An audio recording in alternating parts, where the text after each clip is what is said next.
এই চ্যানেলে সম্প্রচারিত সকল খবরই সচেতনতামূলক এবং শিক্ষণীয়, কোনো কিছুই প্রভাবিত নয়। গত 3 দিন যাবৎ আমরা দেখেছি স্বাস্থ্য ভবনের সামনে ডাক্তার অর্থাৎ জুনিয়র ডাক্তারেরা যে স্বাস্থ্য ভবন অভিযান করেছেন, সেই স্বাস্থ্য ভবন অভিযানে গিয়েই কিন্তু ধর্ণা অবস্থানে বসে গিয়েছেন, যেমনটা আমরা আপনাদের সামনে কিন্তু লাইভ সম্প্রচার করেছিলাম।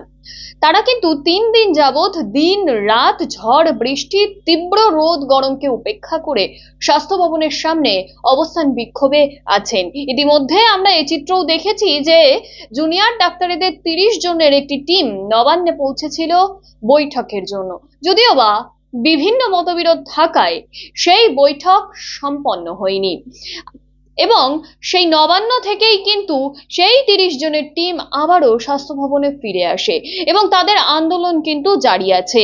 এই মুহূর্তে আমরা যে খবর দেখেছি যে ডাক্তারদের সেই ধর্ণা মঞ্চে বহিরাগত ঢুকে হামলার অভিযোগ, এমনটা একটি অডিও ক্লিপ কিন্তু সামনে এসেছিল এবং সেই অডিও ক্লিপের ভিত্তিতেই এবার ডিওয়াইএফআই এর নেতা কলতন দাশগুপ্ত তাকে কিন্তু গ্রেপ্তার করা হয়েছে। গতকাল আমরা দেখেছি কুণাল ঘোষ একটি অডিও ক্লিপ সামনে এসেছিলেন, যেখানে দুজন ব্যক্তির কথোপকথনের সামনে আসছে যে সেখানে বহিরাগতদের ঢুকিয়ে হামলা চালানো হবে এবং তাকেই ভিত্তি করেই কিন্তু চারিদিকে সিসিটিভি ক্যামেরা লাগানো হয়েছিল এবং এবার সেই ঘটনাকে কেন্দ্র করেই কলতন দাশগুপ্ত তাকে কিন্তু ধরা হয়েছে।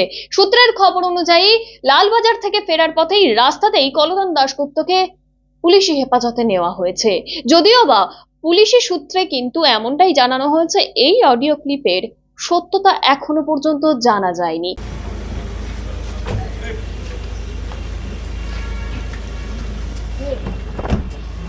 मैम की बोलबो অ্যারেস্ট হয়েছে? सॉरी